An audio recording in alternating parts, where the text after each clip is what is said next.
ready for a Disney story today? We are going to read Winnie the Pooh and the Honey Tree.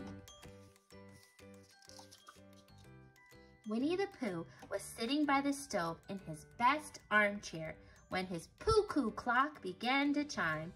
Poo-coo, poo-coo, it said.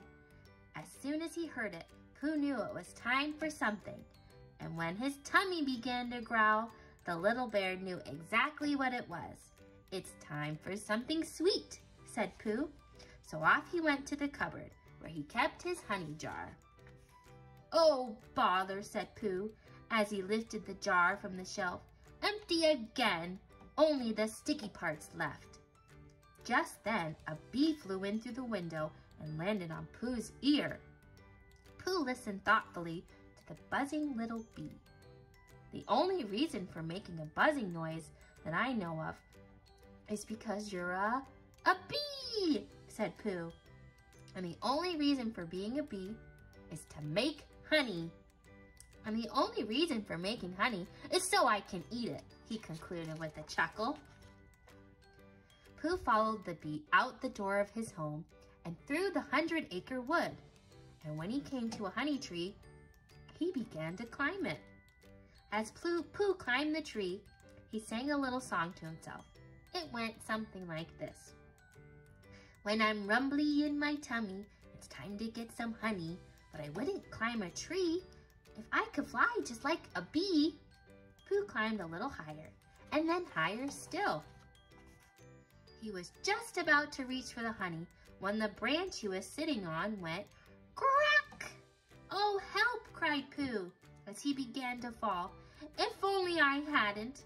You see what I meant to do. But by this time, Pooh had already hit the ground with a thump. As Pooh brushed the prickles from his nose, he decided that he needed help in getting the honey, and his good friend Christopher Robin would be just the person to help him. So Winnie the Pooh went to look for his friend. He found him outside his house in another part of the wood. Good morning, Christopher Robin, he said. Then he noticed a balloon tied to Christopher Robin's tricycle. It gave Pooh a wonderful idea. I wonder if you've got such a thing as a balloon about you, hinted the bear. What for? Asked Christopher Robin. Pooh looked this way and that. When he was sure that nobody was listening, he whispered, Honey! How do you get honey with a balloon? Asked the boy.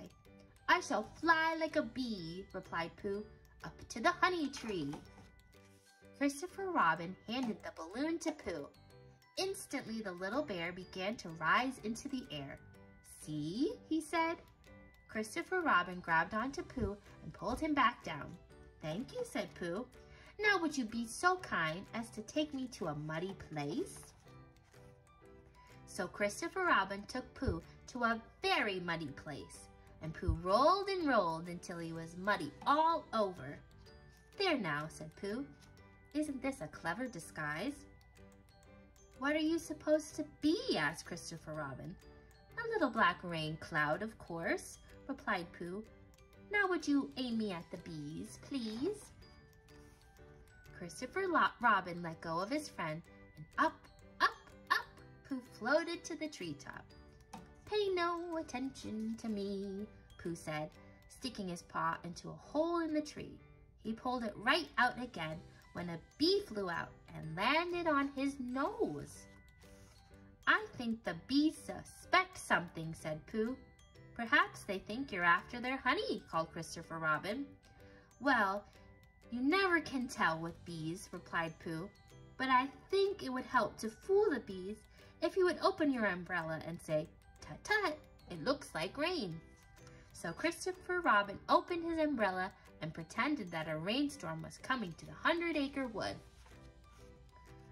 But then more bees flew out of the nest and began to buzz all around the little rain cloud named Pooh, some landing on his nose, others on his arms and legs, until he and his balloon were almost completely covered with them. Christopher Robin, I have come to a very important decision, shouted Pooh. These are the wrong sort of bees. Just then, The air started to leak out of the balloon, and Pooh began to fall. "Oh, bother, I think I shall come down," said Pooh. "I'll catch you," said Christopher Robin, which is just what he did. But the bees kept coming, so the two friends took off running through the 100-acre wood. When Pooh tripped over a log, Christopher Robin ran back to save him. Then together, they jumped into a mud hole to hide. Christopher Robin opened his umbrella to cover them, and the bees flew right by. The two friends were safe at last. "You never can tell with bees," said Pooh. Christopher Robin smiled at his friend and said, "Silly old bear." Aw, that was such a cute story with Winnie the Pooh. Make sure you like and subscribe for more Disney stories.